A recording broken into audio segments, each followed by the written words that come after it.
Good day. My name is Professor Nkanduluo.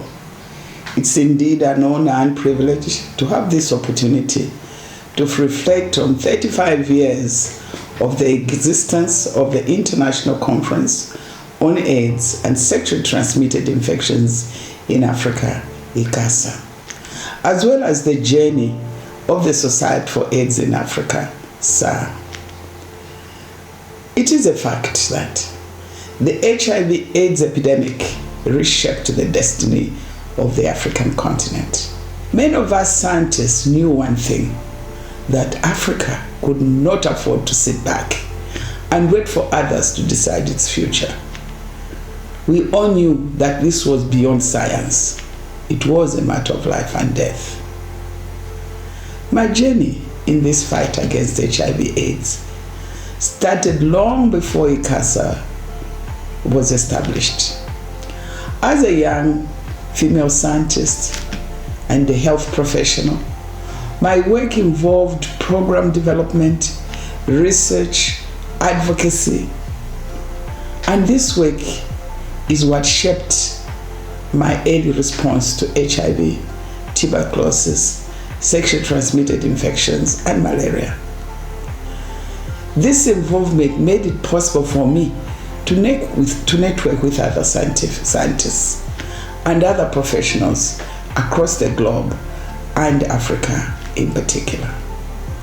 The experience gained through these interactions pushed many of us African scientists to participate in some of the innovations, robust discussions, and the early HIV/AIDS interventions on the continent. Amongst the very early interventions regarding the HIV/AIDS response was in 1989, when a number of us African researchers, advocates, agreed that our continent needed its own platform, guided by African science, African policy, African thinking, and African lived realities. The Democratic Republic of Congo was host to the first ever ICASA conference on the African continent. During this conference, discussions to organize an organization which would be responsible for ICASA organizations were also initiated. It was during the ICASA conference in Nairobi, Kenya, that the Society for AIDS in Africa was finally formed and registered. I was humbled and privileged to be elected as the first ever Vice President of SAA, alongside Professor Ben Slimani from Morocco, who was the first President of SAA, and other colleagues who believed that Africa must speak for itself. What is important to note is the fact that SAA now is the custodian of ICASA. The main objective of ICASA was to focus on HIV/AIDS epidemic as it affected the African continent. My perspective today is not only as a scientist, an academic, nor as someone who spent 25 years in leadership and public service, but I speak also as a mother and grandmother. For me, this fight has always been about generations. It has always been about what kind of Africa our children will inherit, and whether we leave them fear or we leave them progress. I'm indeed grateful for the recognitions I've received over the years, including national and international awards. I've never viewed them as personal trophies. I've always viewed them as reminders that the work is not finished on HIV and AIDS, and that Africa can achieve what seems impossible when we refuse silence, shame, and surrender. Today, ICASA remains a platform that brings together policymakers, activists, young people, women, and communities. To every person who has contributed to this journey, thank you. Together as a team, we have shown the world that collective action bears fruit. Let me end by speaking to the next generation. The next generation of leaders, scientists, and advocates take this work further. Let me remind you that Africa is not behind. Africa is capable. Africa has always been innovative and ready to define its own future. Thank you and God bless. Greetings from Botswana and greetings to my fellow SAA ICASA comrades. And of course, a great happy anniversary to this great movement of our HIV prevention, care and support in Africa, which is really, which has long united us as Africans in trying to get rid of the disease in our continent and have an HIV-free generation. Now, for me, let me give a history of how SAA ICASA influenced me. In 1985, and the first person living with HIV in Botswana was diagnosed. And although there was a lot of denial, for example, that the disease was brought by foreigners from already affected countries, for me as a gender activist, having participated in the Nairobi Forward-Looking Strategies for Women in 1985, I decided, you know, for this disease, women will be more affected because of the socio-economic as well as the physical vulnerability. So my initial association with the Society for AIDS in Africa was primarily from that gender and human rights perspective, having participated in already as a gender activist. So I decided that even though I did not know anyone who was infected at that time, I would join the fight against HIV because of its potential impact on the life of women and girls. I was a doctoral student then, and I attended the International AIDS Conference in 1988 in Stockholm, Sweden, where a group of great women, you know, comprising scientists, activists, and in fact, advocates such as Professor Nkandulu, Dr. Eka Williams, Henriette Melo, and Dr. Claire Mulanga founded the Society for Women and AIDS in Africa, SWA. And that's actually when I joined and decided, okay, when I finish my PhD, this is my organization. And when SAA was founded, therefore, in 1989, it was obvious that this would be now the continental platform on which we can ensure that men and women in their diversity could be able to really participate in ensuring that they are protected from HIV. And I began to focus my research, therefore, on the human rights and gender perspective of HIV, but of course becoming a regional coordinator for the Society for Women and AIDS in Africa, SWA. And as SWA, we participated quite a lot. We co-organized and participated in all the ICASAs, and especially in I remember the Zambia one where Professor Ntandulo was the main coordinator there, and women were able to fund more women to participate. I actually, because I just graduated and be given a funding from NHI, we were able to fund women. And for once, we heard their voice, where women were impacted, and we heard also the voice of women living with HIV, as well as LGBTQI,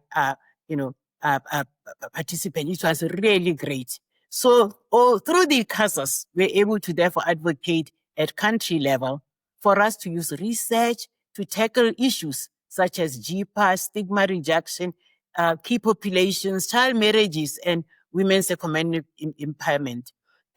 But we all got this because we knew as we were doing that research, we'd be able to share it at the ICASAs, the conferences as we're coming around, and we're able to participate in all of them. Now, because of that activism, because as a Society for Women and AIDS in Africa person, I was now a real NGO activist. I guess our president saw the potential in me, and I was appointed Minister of Health in 2004 with that aspect of saying, I see you have a passion for HIV, come and assist me. So that you saw then, political will and commitment where somebody's saying, I need to get somebody who can be able to assist. But, but I must say that it was through, I became, as a Minister of Health, I became a great recipient of the Botswana-Harvard Partnership and ICASA SAA cutting-edge evidence, which we were able to translate quite a lot into policy and into real practice. For example, I led Botswana was one of the first countries to roll out the prevention of mother-to-child transmission in 1998.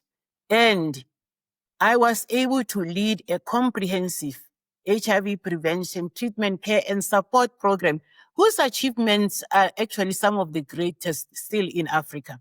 Those achievements include a rollout of ARVs and prevention of mother-to-child transmission services to near universal, that is 90% access uptake, where transmission from HIV from mother to child decreased from 29% in 2003 to 8% in 2008. Really, it is now less than 1%, and Botswana just got the gold card, which showed that it's near elimination of mother-to-child transmission, hepatitis, as well as syphilis. So that really was part of that at cutting edge, where the Botswana-Harvard Partnership was also part of it. And with that, I have to pay also tribute to Professor Suleiman Boop. We were both board members in the Botswana-Harvard AIDS Partnership projects, looking at mother-to-child transmission, looking at vaccines. And so it's really great. Now, for me, the role of ICASA SAA in mainstreaming gender and human rights issues, stigma reduction, and zero discrimination issues is commendable. And the society has now expanded its mandate, where it's now like we're looking at health system strengthening, research promotion, multi-sectoral collaboration among government, civil society, and development partners. And, all of us united for universal health coverage and an HIV-free Africa. ICASA, SAA, comrades, I am very proud to be a member of the SAA Board of Trustees. Long live Society for AIDS in Africa, and long live ICASAS. Thank you very much.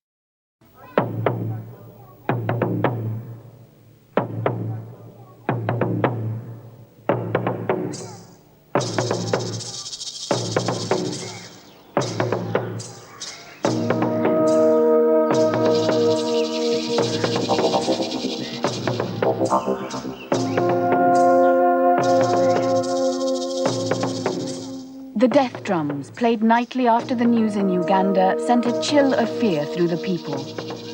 For a period, these funeral drums were used to tell them what would happen if they made love to someone new without using protection.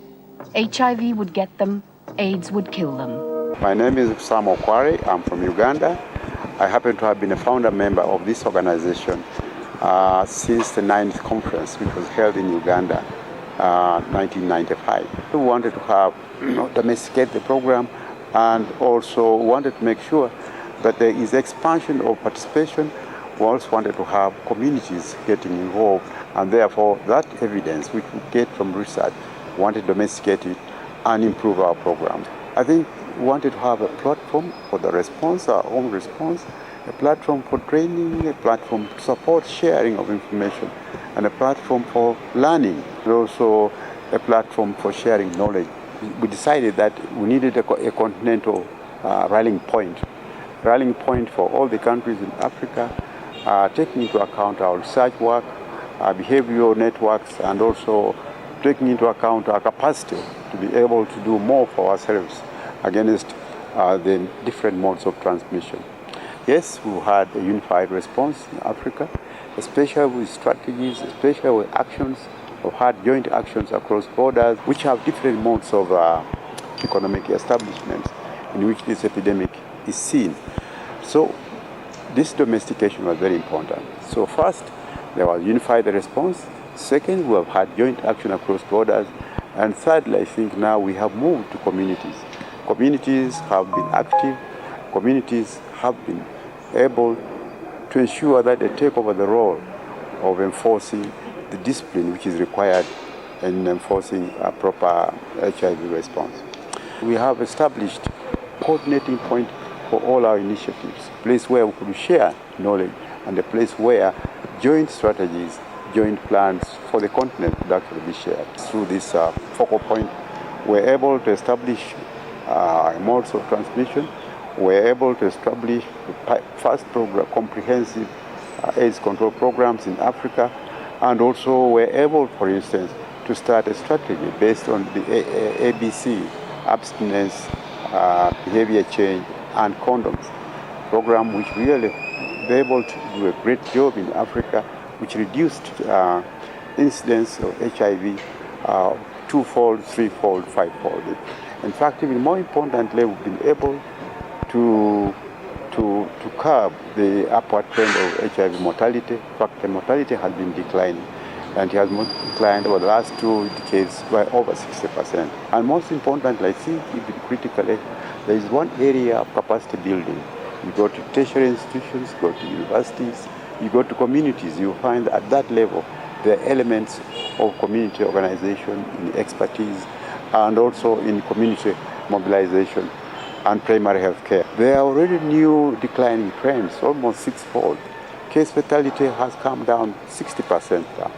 And also the HIV/AIDS is no longer a death sentence as it used to be 50 years, 30 years ago. We have many challenges which have come up. There seems to be some complacency. There seems to be some funding difficulties. We need a drug which can be given and you get cured. We'll have to look back and see that the future is positive. ICASA can make a difference, a very big difference. Now, I'd like to thank ICASA team members. I'd also like to thank our responsive communities. Most importantly, I'd like to thank governments in Africa who have embraced this response. And most importantly, I think I would like to thank the government of Ghana who have hosted the ICASA Secretariat for quite some time. Ladies and gentlemen, I think I would like to thank all of you as we celebrate these 35 years. Now the only challenge that is ahead of us is to ensure that these gains are not lost and to ensure by 2030 there is actual elimination of the HIV virus. I thank you very much, and I hope that this effort that we have will push all of us to and beyond 2030. Merci. Les diapos, s'il vous plaît. Je ne peux pas couper mon maître, mais merci de... Voilà, je vais faire assez vite. En fait, on a très peu de temps qui nous a été imparti et j'ai préféré, pour raconter l'histoire, l'illustrer sous forme d'image. Donc ce sera plutôt un défilement d'images. Donc la première, je vais en commenter juste quelques-unes. Donc la première réunion du Global Programme on AIDS a démarré et c'est à cette occasion-là que le responsable à l'époque du Global nous a conviés, Fred Malou, moi-même, et on était avec Deborah Zodi, et de venir parler de la création d'une société anti-sida en Afrique, à l'instar de l'IAS, la conférence internationale sur le sida. Donc, et à cette occasion qu'on a décidé, après, comme l'a dit Peter, la réunion de Kinshasa et la première réunion de la SAA, de décider que les réunions ne se tiendraient plus ailleurs. Parce qu'avant, c'était la conférence internationale sur le sida et les maladies et le cancer. Et on a décidé de nommer ça ICASA, la conférence internationale sur le sida en Afrique. Et on a décidé qu'elle ne se tiendrait qu'en Afrique, parce qu'avant, c'était alternativement en Afrique et en Europe. Et vous avez l'organisation avec les comités, et comme l'a dit, c'était ouvert par le président de la République, et vous avez professeur Ben Slimane, et vous aviez des activités scientifiques, mais ça a été rehaussé par des réceptions au palais, et vous avez des jeunes à l'époque, comme Pierre, que vous avez reconnu. Mais vous avez également Manu Dibango, qui avait... L'importance des assises était importante. Youssou Ndour, Manu Dibango ont énormément contribué pour faire valoriser. Il y avait le directeur de l'OMS Afrique, Monekosu. Bon, il y avait Monekosu et le directeur général de l'OMS pour dire la présence très importante à l'époque. Et vous aviez Ben Slimane, bon, vous aviez la soirée de Youssou Ndour, donc avec le premier prix de la SAA qui a été donné à cette occasion. Donc, vous aviez Abdourahmane Sow, parce que c'est lui qu'on avait chargé d'organiser la SAA. Et vous avez quelqu'un ici, je pense, qui se reconnaît, voilà, et qui a été honoré à l'occasion. Et vous aviez également Montagnier, le directeur de l'OMS. Donc vous aviez Bila Kapita également, qui a été honoré. C'est Montagnier et Bila Kapita. Et ensuite, on a organisé la conférence sur le sida. J'ai eu la chance d'avoir organisé 2 fois ICASA, en 1991 et en 2008. Donc en 2008, c'était le président Wade aussi, qui était accueilli ici, avec le directeur de l'UNS, Ibra Ndoye, l'inséparable Ibra Ndoye Souleymane Mboup, donc le président Wade et son premier ministre. Et puis il y avait les premières dames à l'époque. C'était vraiment une grande fréquentation des premières dames, pas seulement par leur présence, mais par leur implication dans les réunions.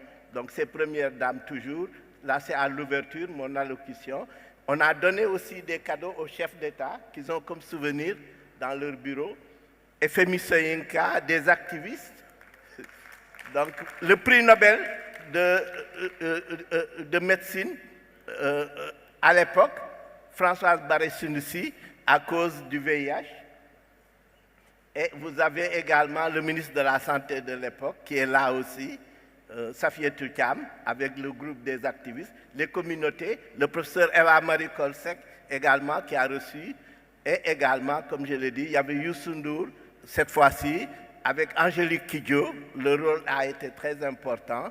Et vous avez beaucoup de débats avec des activistes comme Jeanne Capiga. Et vous aviez aussi les premières dames, mais qui sont venues pas seulement pour assister, mais pour participer encore. Et vous aviez quelqu'un que vous connaissez, Aliou Silla, avec la première dame. Donc vous aviez le Premier ministre qui est venu lui-même, vraiment pour participer à la conférence. Bon, j'étais en militaire à l'époque, hein, le ministre de la Santé à l'époque. Toujours nos amis assis. Bon. Je crois que les salles étaient pleines, je vais bientôt terminer. Donc vous aviez du monde. Ok, vous reconnaissez, je crois, notre ami. Donc les salles étaient toujours très pleines. Las Collins, qui a joué un rôle très important en tant que président de l'IAS. Les premières dames, encore les premières dames. Ça refuse. Je crois que ça en dit assez. Je voulais juste terminer par cette lettre de félicitations du président de la République du Sénégal, surtout celle de 2008. On prétend être à peu près 11 000 participants venant d'une centaine de pays. Et ça a fait une influence considérable. Et comme il l'a dit, cela a dépassé tous les espoirs à ce niveau-là, et cela a eu un impact considérable. Voilà rapidement résumé l'historique de l'ICASA. Excellent. Thank you so much, Leo, and good afternoon, everybody.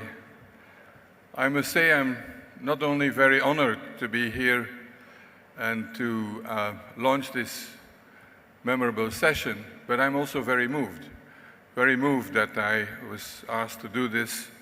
And being not born on this continent, but also very proud what collectively we have achieved, considering where we are coming from.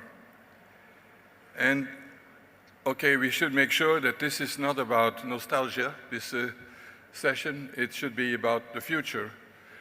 But I think it's useful to remind ourselves where we're coming from and where it all started.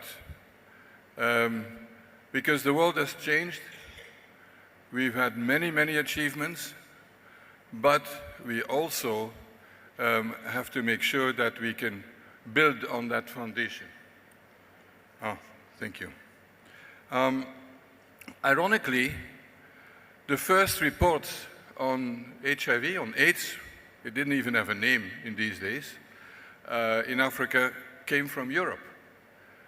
Because people like me, I was then working in the Institute of Tropical Medicine in Antwerp, and we were seeing more and more patients coming from Central Africa, then called Zaire, now Democratic Republic of Congo, and with this new thing, new disease, uniformly fatal, and it looked like what was called a gay-related immune deficiency. So the dogma of the time was that this, what we call now AIDS, was a gay disease, only homosexual men would get it, but 1/3 of our patients were women. And so instead of, just continue the work, I was very curious because I said, if we see 100 patients here in Antwerp, in Belgium, there must be 100 times more in the country of origin, because who can afford to come? And these were not only Africans, but also expats and so people who lived there. And so then I was in contact with my good friend Bela Kapita, who was there, who was the head of internal medicine at Mamayemo Hospital. I knew from the times of Ebola, about 5-6 years ago, before. And that led to then, we went there together with some colleagues from CDC, US CDC. Africa CDC did not exist. There was no mobile phone. There was no Google. There was no GPS. We used, fax was about, I'm not sure that fax existed then, maybe just discovered. For those of you who are young, it sounds like the Stone Age, but there were times and we could function. And that we started in Hôpital Mamayemo in Kinshasa with, under the guidance of Dr. Kapita, and found really a true epidemic of, HIV. There had been one letter to the editor about, aggressive Kaposi sarcoma from Zambia, which was a first indicator by a surgeon, Anne Bailey. And then we had also from Rwanda and from Uganda with David Serwada's team and so on. So these were the first observations, the first reports on HIV in Africa. And what's interesting, they're all from Central Africa, if you combine, between Kinshasa and Uganda. And of course, that would change in the future. Now, there were lots of things going on. And there was a lot of basic research. And in the early days, when HIV was isolated by Luc Montagnier in Institut Pasteur in Paris, the team led by, by Suleiman Mboup in Dakar, discovered another HIV virus, HIV-2, which was this is now a first example of something new that came out of Africa. And I could go on forever, so we could find that the ancestor of HIV was found in a chimpanzee from Gabon by Martin Peters in my lab. And we found that already in the late 50s and in the 76, when we had done work on Ebola, that some people were HIV positive.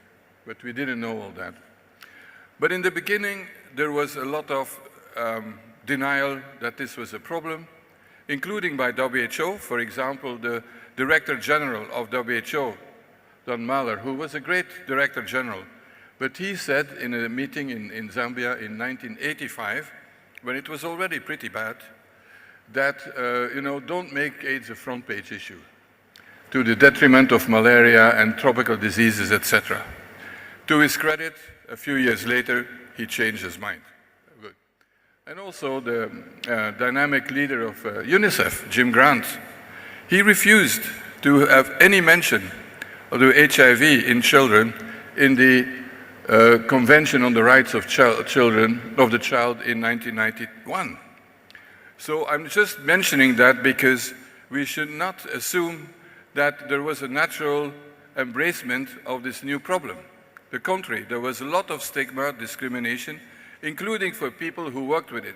And that's one of the reasons that about all HIV researchers, academics, clinicians were actually young people. It was not the establishment.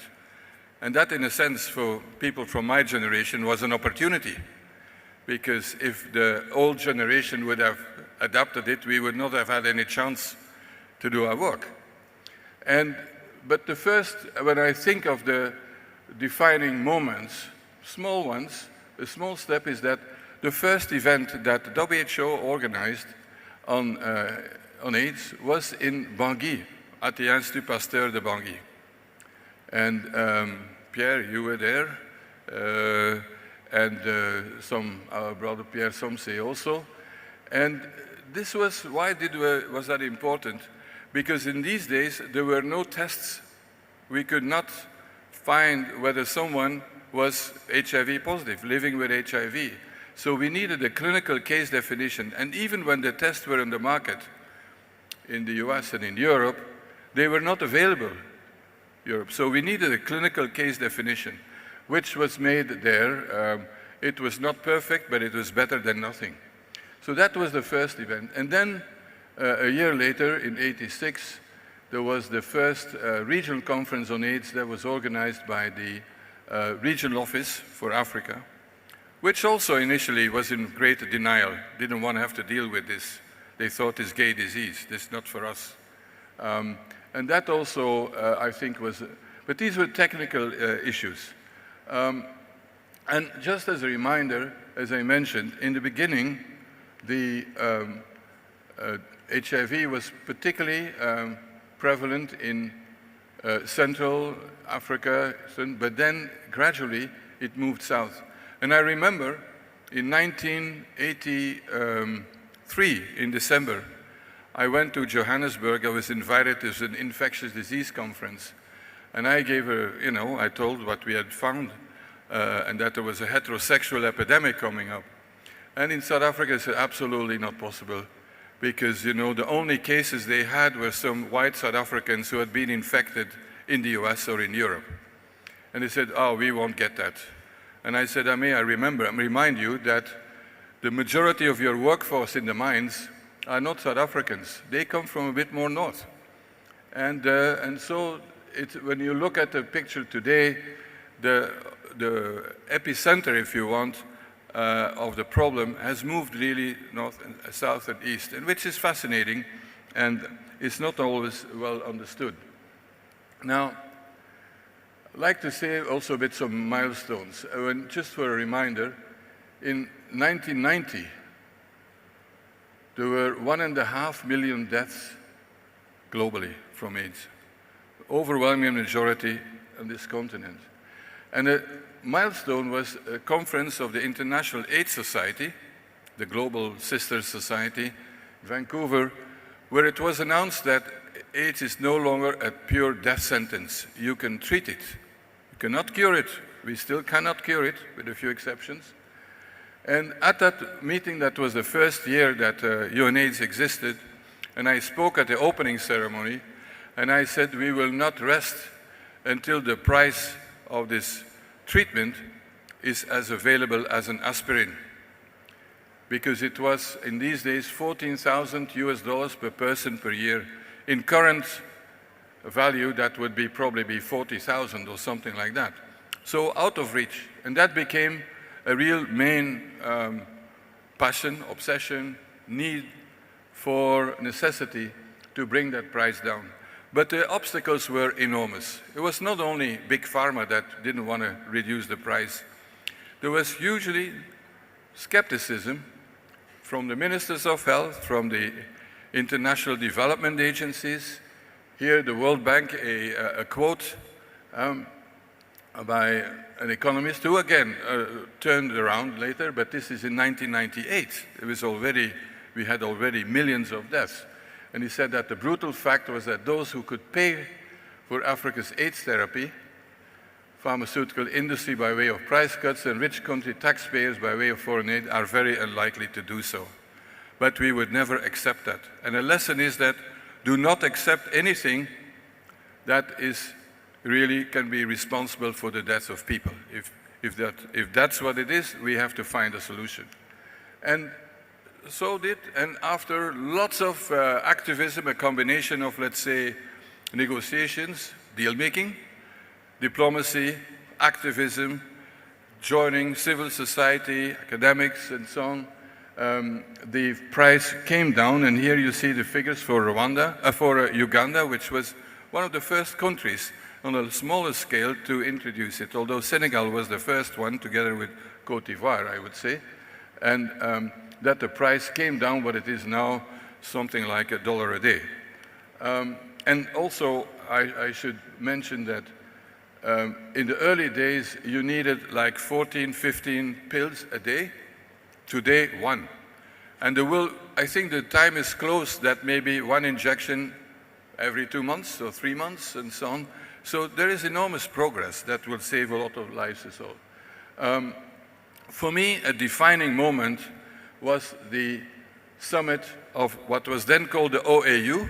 For those of you who don't know, this is the Organization of African Unity, the predecessor of the AU, hosted by President Obasanjo, and together with Secretary General Kofi Annan, our boss. And in Abuja on the 24th of April 2001, there was a special summit on HIV. They said also TB and malaria, but it was about HIV. Why was this so important? For at least 3 reasons. 1, every single head of state of Africa, -2, said, yes, we have a problem. If you cannot say that you have a problem, you cannot deal with a problem. And that was, for me, a most moving moment. Exception was President Mbeki from South Africa. And secondly, it elevated the discussion from a technical one, public health, to a political level, at the level of the heads of state. And we will see that also later in the ICASA meetings. And thirdly, it led to the UN General Assembly special session on AIDS, which was also historic because of the declaration on, to deal with AIDS. So this is where Africa, and I'm forever grateful to President Obasanjo and to also Kofi Annan. At the same time, we had civil society coming up in various parts of Africa. And the result was a decline in new infections in and of deaths. So there we can come back to that later. Here comes, the Society on AIDS in Africa. As we heard, first event was in Marseille. Ironically, the first conference was in Brussels. The second one was in Naples, in Italy. Only the third one was in Arusha, in Tanzania. And then was Marseille. And this is where you all put it all together. And I think it's also a first example of a Pan-African professional disease health society. The first one. And it shows how AIDS has been the forefront for many things. I'd hoped that I could show something that is one of my favorite songs, Attention à Sida, by, one of the big masters of the Congolese music, Franco. And thanks to Michel Sidibé, who was then based in Kinshasa, this was a song which I can't play, but that really had more impact than any traditional public health, campaign, because it was so popular. I know I have to stop. Oh.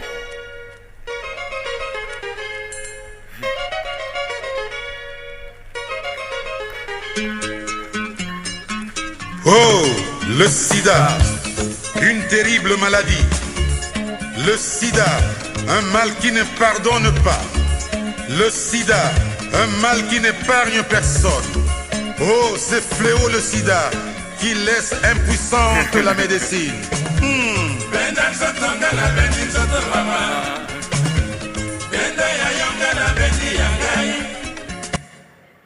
Yes.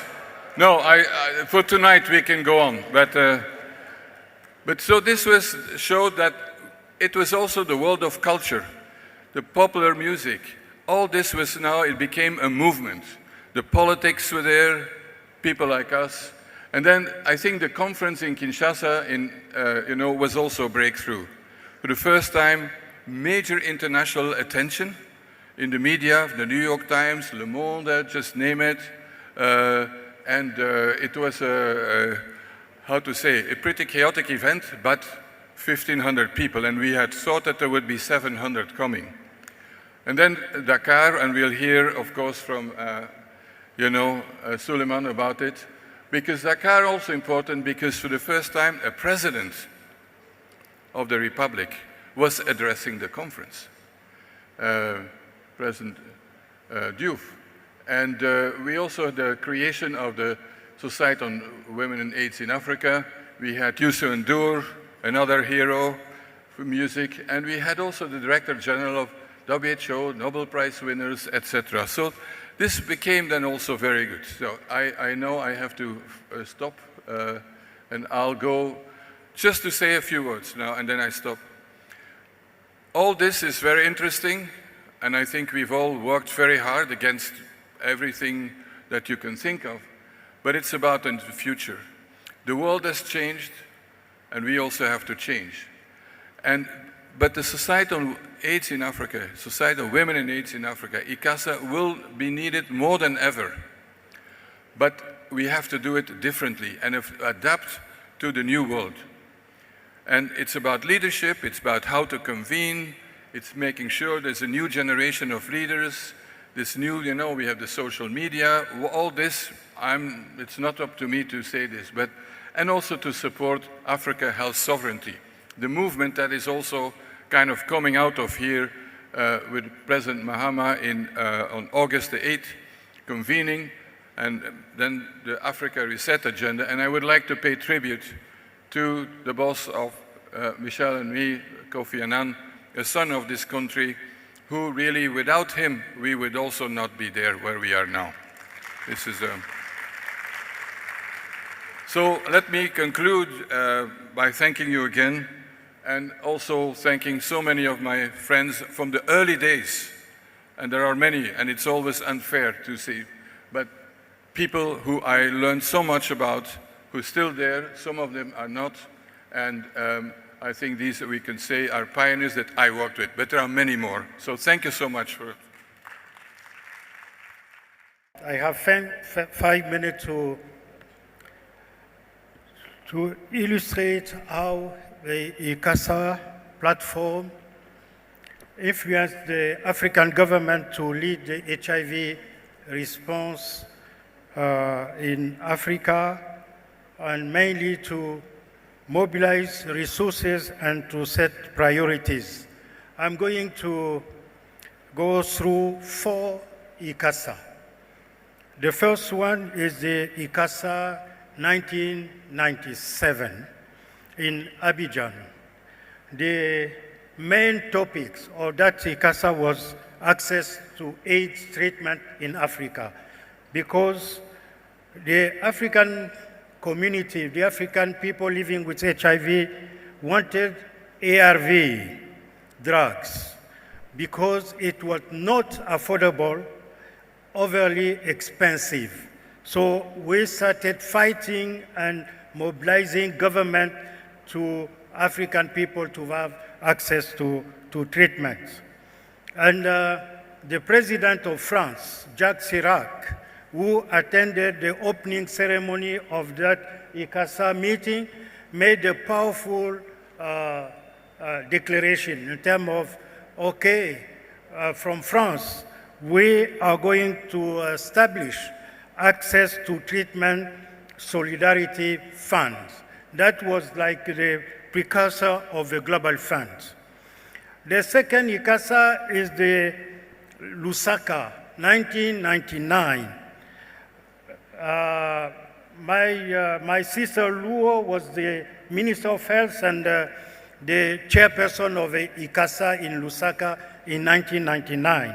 And the topic, the theme of that ICASA was looking into the future. You know, we were already talking about the future. And the future we have been looking for has been, you know, we were very disappointed because no head of state attended that ICASA, no African head of state. We had the vice president of Zambia, but we needed the head of state to attend ICASA and support us to move the HIV agenda in Africa. And participants, all of us, activists from Africa, from the world, people living with HIV and community leaders, we reacted badly because of the absence of a head of state. And the government, African government leadership was questioned. So, and then what was the reaction? I think that is because of what we did in 1999 in Lusaka, in Zambia, that 2001 was the turning year in the fight against HIV in Africa. And I want to pay a tribute to President Obasanjo. Peter Piot has spoken to about the commitment and the role of President Obasanjo because is in 2001, we had in Abuja the special summit of the African Union to lead the HIV response in Africa. And also we had the Abuja Declaration, a very powerful declaration on health.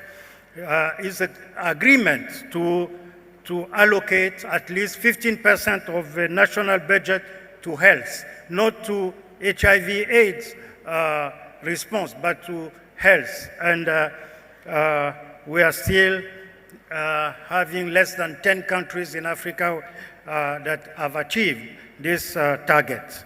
And also in 2001, the setting up of a AIDS Watch Africa Hour. 8 head of state in Africa had the mandate from the African Union Summit to lead advocacy and accountability platform to make sure that they will be committed against HIV. And then the Ouagadougou 2001, it was let's think about government, but also from the communities. And that's where we put the people at the center of the fight against HIV in Africa and the involvement of the communities in general, but mainly the people living with HIV as a central group to fight HIV. And we also said the people should not be longer only the target of our interventions, but the agent of change. And then Abuja 2005, that was a kind of the critical analysis of various initiatives undertaken by African leaders. And at that ICASA, I can summarize by saying that we, Africa, we committed to the 3 ones. I think that you know the 3 ones is one plan, one monitoring and evaluation system, and one plan. So we wanted to lead and having the 3 ones as part of a our part of the tools to fight HIV. And then the last one, in 2005, Peter Piot and President Obasanjo signed the ACHAM,